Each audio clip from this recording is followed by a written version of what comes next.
Welcome to the KOMO Sports End Zone podcast with KOMO Sports Director Niko and Najee Moye.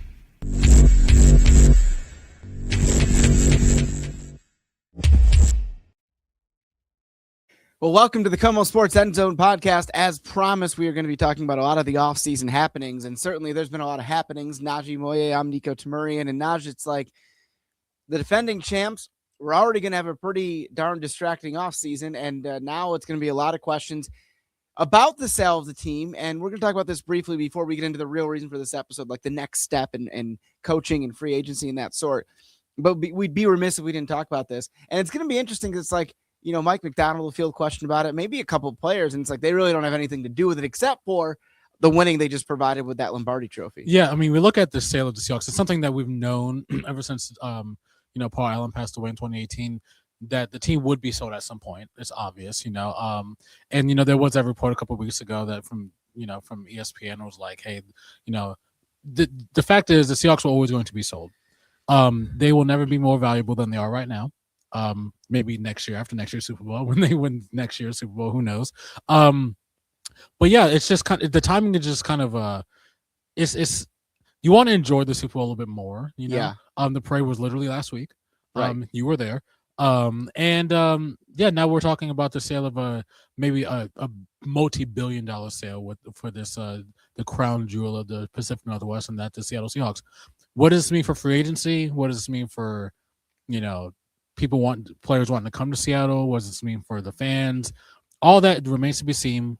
But when you're the defending Super Bowl champions, it can't never be that bad, Niko, right? Right, that's just it. Yeah. I would say before we get into that question, which is a big one, and which is the reason for this podcast, how it affects free agency. Yeah. Fans at 12s, I wouldn't worry. I really wouldn't. I know it can be unnerving, especially after what this town has been through. But the dynamics of this sale and that of the Supersonics 20 years ago when Clay Bennett came in are completely different. And if you think for a second that Jody Allen is going to sell this team to an Oklahoma oil tycoon, think again. I think that it will be sold to somebody with PNW ties. And the reality is the NFL of 2026 is a completely and utterly different animal than the NBA of 2006. I don't think the league would be okay in any way, shape, or form with this team leaving Seattle. Okay, now I understand the Lumen Field lease is up in 2031. There may be some upgrades or something of that sort that need to happen. I mean, I don't think there's nothing necessarily glaring, right? But I'm just saying, as far as a new owner and seeing all the other shiny toys of new stadiums around the NFL, there could be something there, like a renovation or something of that sort. But I wouldn't be overly concerned about this team leaving. And I think that the biggest difference will be the culture that the Allens set. And it'll be interesting to see who that new owner is and how they put their own stamp on it, while certainly maintaining kind of this great reputation that the Seahawks have. So that's my take on it, is before we move on to other things. I just want to just double down on that. Yeah. I mean, just, think about how the Sonics left for Oklahoma City being the Thunder. It's kind of insane to think of, but the catalyst for that was a natural disaster. Right. Right. I mean, the NBA saw how good the Hornets were, or I believe it was the Hornets. Right. We're doing well in Oklahoma City. There was a need for that, a want for a team there when the Hornets or Pelicans, I can't remember which one. Hornets at the time, yeah. The Hornets at the time played there while they couldn't play in New Orleans, and then the NBA was like, hey, how about this, And, we had a whole bunch of stadium issues here, key arena issues here. That's just it. Lumen Field isn't leaking. I mean, it's got an open roof, but you get what I'm saying. Yes, it's leaking on purpose, And we were talking before the podcast, there's no city in the United States that the NFL, if the NFL wanted to put a team in Orlando or St. Louis, there would be teams in Orlando and St. Louis, right. People have talked about Oakland. Let's not even let's not even do that. Okay. No. I mean, and I can see, Lumen Field is about 20-ish years old. Yeah. About 25 years old. And every stadium needs to be upgraded. T-Mobile Park got upgraded. All arenas get upgraded, and there's a massive push around the whole entire league to basically build little versions of SoFi Stadium right. Everywhere. Lumen Field's a great place to be. I mean, the 12's packet full, and it will continue to be packed full. Like Niko said, I wouldn't stress about this, but it does bring up a little PTSD for Seattle sports fans for sure. Understandably so. In the next few months, when some of these prospective owners, right now, any name you see is just somebody looking up rich people with ties to Seattle and throwing their names against the wall. Don't put a ton of stock of it, even if on the surface, they seem like good ideas. And maybe there are some of those people from that pool that emerge, but don't pay too much stock into it right now. We're going to be watching this for you over the next few months. Now, if this was Major League Baseball heading into the offseason with a new owner, I would be gravely concerned. Sure. From a standpoint that obviously there's no salary cap in baseball. Mm-hmm. You can just spend whatever your ownership wants to spend or is able to spend. Whereas the NFL, yes, spending is a thing, but there's the salary cap that levels the playing field, and everybody's around the same salary range. It's not like currently you have the Dodgers at, they're massive number, then you have like the Rays at $40 total million, Sure. or some quarterbacks make 50 something million of their own, right? Yeah. So it's not a huge concern. And the reality is, even if it was even a different structure than what the NFL has now, that you would want to sell your team at the highest value, which is coming off a Super Bowl. But you also don't want to like suddenly not sign any of these guys and have a team that suddenly isn't as quite a contender going into a sale. So there's a million and one reasons why this sale doesn't have a huge impact on the free agent market and what the Seahawks are going to do. And that's the big question here. Let's clear up some more Aaron Najee, shall we? You get a cool breeze off Elliott. That felt Bay. nice. I was just going to mention that. That felt so like, nice. It was like, if that door was shut, I would think it was a ghost. Like that was how cold that breeze was. It was ice cold. Just coldest week of the year in Seattle. Yeah. It's about time. Winter finally hit in Seattle. I'm done it's with mid-February. Really over it? Yeah, I don't want it anymore. I want the 50s back. Some may say we almost got like a fool's winter. Yeah. I mean, we're going to be back to like 48, 50 next week. So yeah. it'll be good. Yeah. And then, good. daylight savings time is in a couple weeks, Is it really we sprint forward. March 8th. Wow. March 8th. Yeah. That is close. I you know what? You lose that hour of sleep that night, but then it feels good when the sun sets later. Exactly. I love that. Yeah, especially when you get a 4-year-old that likes to wake up early. At any rate, so I want to clear the air on one more subject. I just got the weather ran and we got excited about that breeze. No, it's okay. K9. Yes. First of all, you may have seen a lot of reports. I personally am stressed. I need you to quell my No, I'm gonna right de-stress you and a lot of 12s out there. Now. Okay. Everybody, especially the national outlets, made such a big deal about K9 reportedly not getting the franchise tag. Okay. Mm-hmm. Instantly, they're like, "Oh, here's the best landing spots for K9. Here's the best spots. Here's why he's going to be a free agent. He's going to get paid." The Seahawks have used the franchise tag twice in 16 years, once every 8 years. Mm-hmm. It is just not how they operate unless they absolutely have to. That's all you need to know about it. They were almost always going to let Ken be a free agent and pay him his worth. Yeah. And they're going to have first dibs because he's still technically a Seahawk for another couple weeks till March 11th. Even if he doesn't sign, like say hypothetically he signed with another team. And so you have to understand the dynamics of how this team operates. Yes, you have a new offensive coordinator that, comes from the same Kubiak Shanahan tree. That's kind of what they had with Clint this past year. But the idea is this. We saw how good Walker was, especially when Charbonnet was out. And that's not a knock on Zach. It just let K9, once he gets rolling and he knows he's the only guy carrying, he's going to just be at his best. But again, the fact that he got the franchise tag means next to nothing. Maybe with another franchise it would, but not with the Seahawks. And I'm going to say, I was kind of like watching some national reports, like, because that's what I thought the whole time. Like, this is silly. I'm like, am I crazy? Am I crazy? And I saw one national outlet, the guy called him Kenneth Walker II. Like, you don't even know the guy's name. Man. Come on, and he's declaring that he's going to be gone. What are we doing here? And it just illustrates the point that is this. The East Coast bias is real. But in this standpoint, what we're getting at is the idea that, they don't pay attention to our corner of the country. And you're going to hear a loud boom in a second, fans, because that breeze is closing the door. There it is. And it was gentle. It was gentle. It wasn't as bad as it's been in the past. Yeah. And so when you look at it in that perspective, they're not even knowing how to pronounce the Super Bowl MVP's name. Not pronounced, but like knowing that he's a third, not a second. Yeah, talking about his And it may seem like a minor thing, but you should know the NFL players. Yeah. If you're going to be a It's on his jersey. There's a 3 on his jersey. No question. Yeah, right. And so why am I going to value the opinion of somebody who doesn't even know this guy's name? Yeah. Like, and it just illustrates that these guys did not pay any attention to Seattle. Maybe some started to in December when they beat the Rams, certainly in the playoffs. But now they won the Super Bowl. They're, we're Seahawks experts. No, you're not. Niko, we've been talking about how good this Seahawks team was last year, maybe midway through the year. Yeah. I mean, I think I first knew that this team was excellent. It was coming after a loss with that Tampa Bay loss, actually, and how well they hung with the Tampa Bay Buccaneers team, who I thought at the time was a Super Bowl contending team. Yeah. With a depleted defensive backfield, I was like, this team is going to be excellent. I was talking about parades way back then. Yeah. And we got one. Right. You know? The East Coast bias is real. Even Las Vegas bias is real. Seven wins last year. Yeah, we got more than that. Right. I mean, and that's a great point, Najee, because they pay so little attention to Seattle that they thought this was a 7-win football team. They won the freaking Super Bowl. But even let's talk about even the prospect of not bringing back K9. Sure, no, that's fair because it's possible. And let's talk about how insane that is. Not only is he a Super Bowl MVP, you draft a guy named Jack Charbonnet, great running back, by the way. He goes down at the end in the playoffs this past year. ACL, you have no idea how well he's going to come back. And ACL is a big deal, especially for a running back. You have K9 who. He was being platooned with Zach Charbonnet throughout all year last year. As a fantasy owner, like I said, I know. You wish he was the starter. He wins Super Bowl MVP, and then you let him go? There's no way. No. There's no way, especially not knowing how Zach Charbonnet will be next year. I'm sure he'll be fantastic. Right, but coming off an ACL, you just never know, And that's exactly it. And that's why it was silly to just assume they're not going to sign him just because they're not franchise tagging him. I think they're going to pay him. He's going to get around $10 million a year. The Seahawks have about $75 million in cap space. Now, granted, some of that will be used to re-sign extensions to Jackson Smith and Jigba and Devin Witherspoon, but there's funds to be spent. There's exactly, and there's a reason they drafted Charbonnet. Yeah. It was the idea that they kept having essentially one feature back, and there'd be injuries. K9 went down his rookie year for a while. There were games they were starting Travis Homer at running back because they just didn't know. You don't want a Rashad Penny, Chris Carson situation. No, exactly. And John Schneider saw that. And that's why he drafted K9 then Charbonnet in back-to-back second rounds.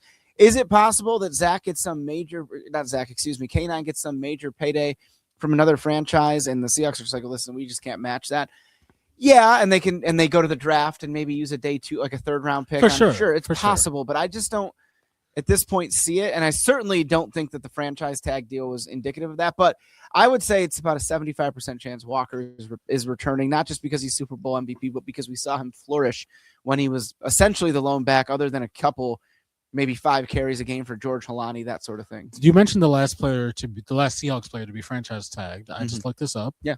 You already know the answer. Well, sure.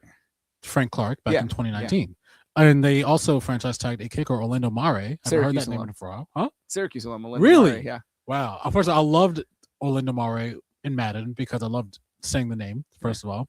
Orlando Mare. Franchise tagging a kicker is insane, first of all. And Frank Clark back in 2019, that's a long time ago. Yeah, it's 7 years. And Frank was a different animal. And that was actually a situation that kind of devolved after that. Like he didn't play on the tag, and he's going to end up going to Kansas City. So but that's just it. It's just not how the Seahawks operate. So again, these outlets that don't know that because they only cover Seattle when they win the Super Bowl are like, oh my God, well, like if the Kansas City Chiefs don't franchise tag somebody, they're gone. I'm just using them as an example. Sure. And it was silly, but I do think K9 will be back for all those reasons. There's other free agents that are big decisions, and that's kind of the next part of this discussion is. You've got Reek Woolen, Kobe Bryant, Boye Mafe, Rashid Shaheed. And I look at those players, and I'm sure I'm forgetting somebody off the top of my head, but it's Did you say Kobe Bryant? I did not. No, I did say Kobe. You did say Kobe Bryant. Yeah, I think I did. If I didn't, sorry, Kobe. Reek I mentioned first because here's the thing: corners get paid.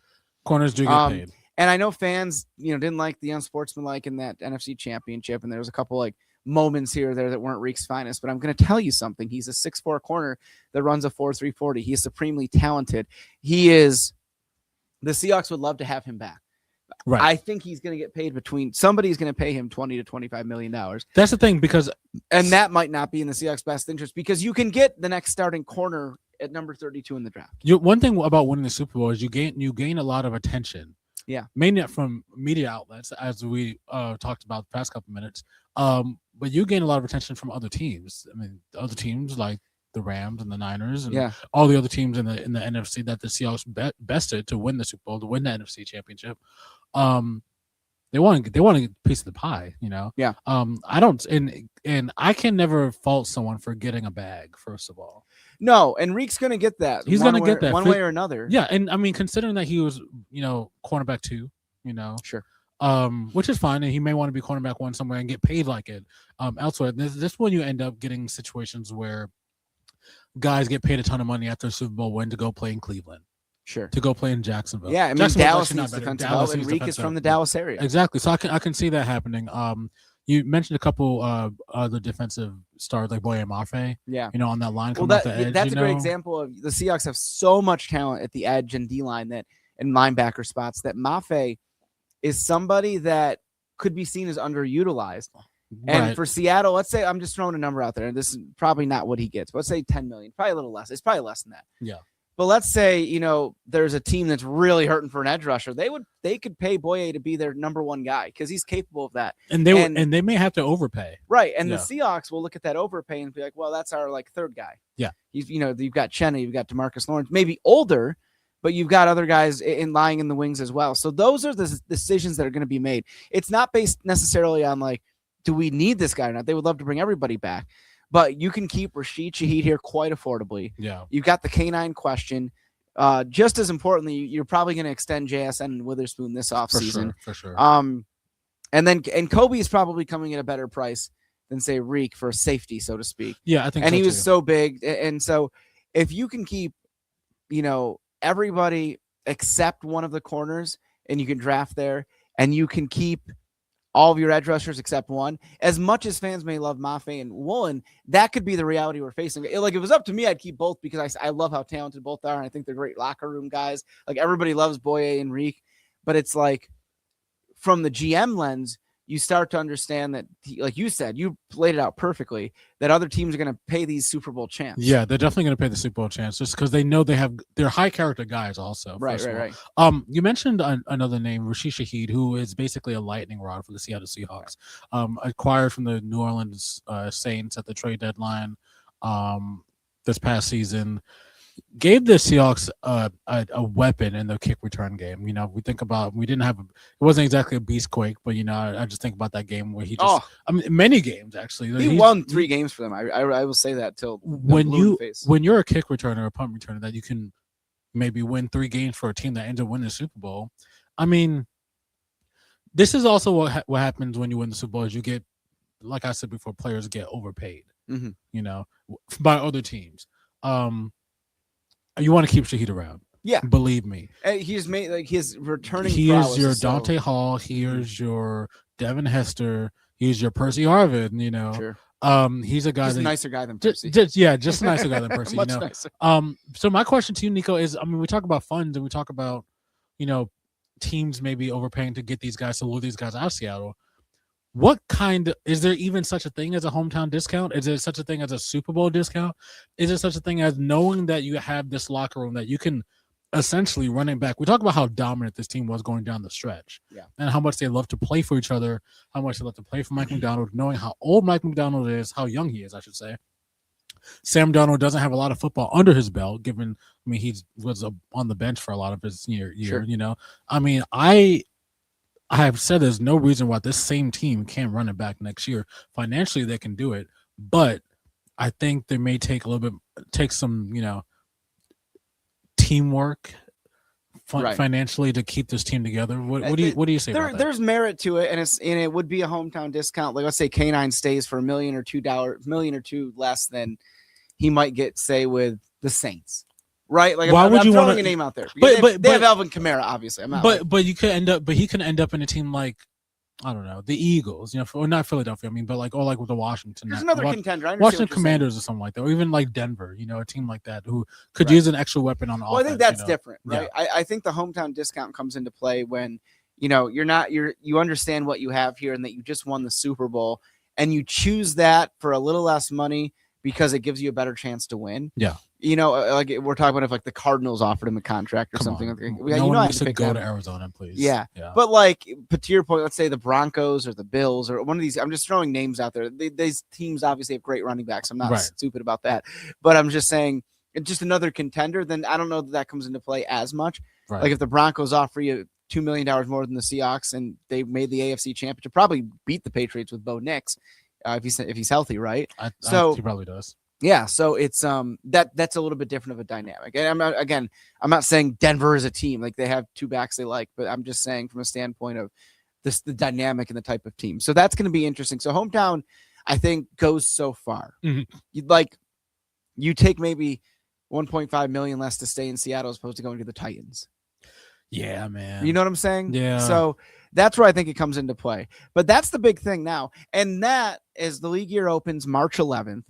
And certainly you have free agency kind of getting going in earnest after that. And a lot of moves are made in the week leading up to that. Okay. Like if you remember, the Russell Wilson trade broke about a few days before the league year started. It just didn't become official until that. Exactly. It wasn't Right. like you didn't see tweets from the teams until then, although they were cryptic with like siren tweets and things of that sort. Yeah. But again, it's so it's going to be happening pretty soon. And one thing you have to look for in that way is, you got the NFL Combine. So Seattle will probably like meet with some agents of guys, say meet with K9's agent there before they move on and that sort of thing. And I think the other part of this too is this is what directly impacts the draft outlook. Yeah. The Seahawks kind of swung at a couple guards in free agency. They didn't get them, and blessing in disguise, because that's what led them to draft Gray Zabel, who's incredible this year. Right. And a great person and fit for that team. And so I mentioned the idea that they could use that 32nd pick on a starting quarter if, Reek gets paid a level that the Seahawks aren't comfortable paying, because he's that talented and he will get paid somewhere. But that said, let's say you keep Reek, and suddenly what's your most glaring need in this team? Probably right guard. Yeah. And so maybe whatever he's number position 32. Anthony Bradford's playing. Listen, Anthony's a good guy, and he guy. had some good moments that were not highlighted as much as the bloopers For on sure. that one. I don't know if it's one account or several. I can't remember, but it's a position that kind of jumps out. On a Super Bowl championship team. It kind of jumps at you like there's not a lot of holes here, but that would be one you could fix. It's true. I mean, if you're one glaring, if you win the Super Bowl and your glaring hole is a guard, I mean, you're doing pretty well. Yeah. I mean, this team, like I said, can run it back next year. And honestly, I feel like I'm so confident in John Schneider. He's nailed his last 4 drafts. He's nailed his last 4 drafts. 22, I mean, 23, I wouldn't even bet on this team making a big splash for free agency or a trade. I've seen a lot of things about Max Crosby. Twitter, please get away from me with this whole Max Crosby thing. That's the one thing. Obviously, supremely talented. Yeah, I don't know. The Seahawks value what they have, like the locker room culture right now. And that's not saying Max isn't a good guy. I'm sure he is. I've never interacted with him. It's just to say that we like what we have. He's a bit of a mover and shaker. It's a Max Crosby trade will be a trade for a team that is trying to jump into where the Seahawks are now. Yeah, it will be a trade that a team like Denver will be trying to make. The moves that John or Philadelphia Schneider, or something. Right, like exactly. Yeah. The moves that John Schneider typically makes in free agency are those middle of the road ones are the biggest ones. In other words, you can sign a Julian Love and Uchenna Nwosu, a DeMarcus Lawrence, guys that he loves giving second chances on, guys that the league's not going to pay the maximum buck to, but he sees, hey, our culture, we can do this. We can do this. They can flourish under our. And we saw that with Tank Lawrence. We've Right. seen that with these guys. And so that's the kind of splash we typically see a John Schneider make. And I think that's what we'll see maybe for O-line depth, maybe if Boye moves on for a bigger paycheck, maybe for some edge rushing help and that sort of thing. So I don't know that would be Crosby. I'm sure they've inquired because you're not doing your diligence if you're you just have to ask, and Max Crosby, great guy, great player, but I mean, I don't know. I just don't see it. It's a very specific look that the Seahawks are kind of like. For me to imagine someone in the Seahawks uniform, they have to be very specific. I didn't see it with Sam Darnold for initially for weeks, really. And that's because I need glasses. Obviously, I need new glasses. Nice. And things worked out very well for him. Shout out to Sam Darnold, by the way. Right. Yeah, working at Canes. That was cool. That was cool to see the guys make the little PR rounds. We had AJ Barner at McDonald's here in KOMO Plaza. Cooper Kupp was at Dick's. Julian Love went to Seattle Children's. Seattle Children's. Yeah. Was it Seattle Children's? It was Virginia Mason. Virginia Mason. Excuse me on that. Yeah. I just knew it was a hospital, which was a great gesture. Yeah. And he's a good dude. Really good dude. Awesome. So it's cool to see the team. That's it. That's the culture. That's the biggest thing. They're going to find guys the talent, but guys that they want in that locker room. You look at I mentioned Gray Zabel, like certainly a talent fit in every way, but then you meet him and you talk to him like, oh God, I see what John Schneider fell in love with this guy. Yeah. Same exact thing for Nick Eamon-Wari. Now that was certainly a talent. He's a unicorn, and he is basically, you want a Cam Chancellor 2.0. I mean, he's not as huge as Cam Chancellor is, but he's maybe more dynamic, I guess. Yeah. And that's not a knock on Cam, one of the greatest Seahawks to ever live, but it's a testament to Nick. But you see the personality, you see why this team fell in love with him in that way. So it's a really interesting dynamic. You have John Schneider as a blueprint that has clearly worked, and there may have been some tough drafts. I want to say like 2020, 2021. Or 2020, I don't know if they had that first rounder, but the Jamal Adams trade. I know they didn't in 21.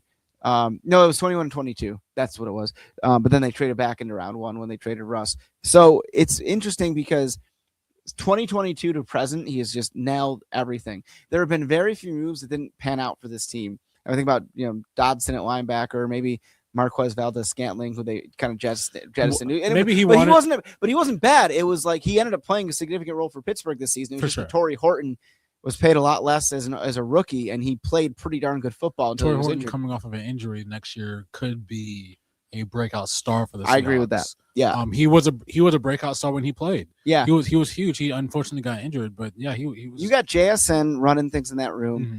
and then you've got some great complimentary guys in Cooper Kupp and the return of Torrey Horton, and obviously Rashid Shaheed. Jake Bobo made a huge catch in the NFC Championship for a touchdown. Yeah. And on top of all that, the tight ends are kind of like receivers in this offense. And understanding there's a little bit of it's the same tree, but it's going to be a little bit different of a system with Brian Fleury. So right. It's going to be interesting to Let's talk about the OC. I mean, we're gonna learn more about the new OC in the next couple of days. I love just inflicting pain on George Kittle's life. Do you remember what you said in my newscast a couple of days ago? Pain. Kittle just tweeted out pain, knowing he was losing his tight ends coach. I just love it's a double whammy knowing that the Seahawks won the Super Bowl on the Niners home field, and we caused George Kittle pain by hiring Fleury. Yeah, as the new Seahawks, who looks kind of like Triple H to me. Triple H. Yeah. Just not like formers, not roided. Maybe I don't think Triple H. I don't know if he was or not. Allegedly not.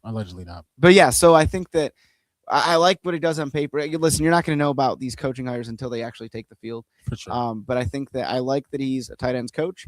Did what he did with Kittle, and even Jake Tonjes, the backup, played pretty well. Yeah. And it's going to be great for some young tight ends like Elijah Arroyo and AJ Barner. And then on top of that, run game coordinator, which was something this team wanted to generate more of.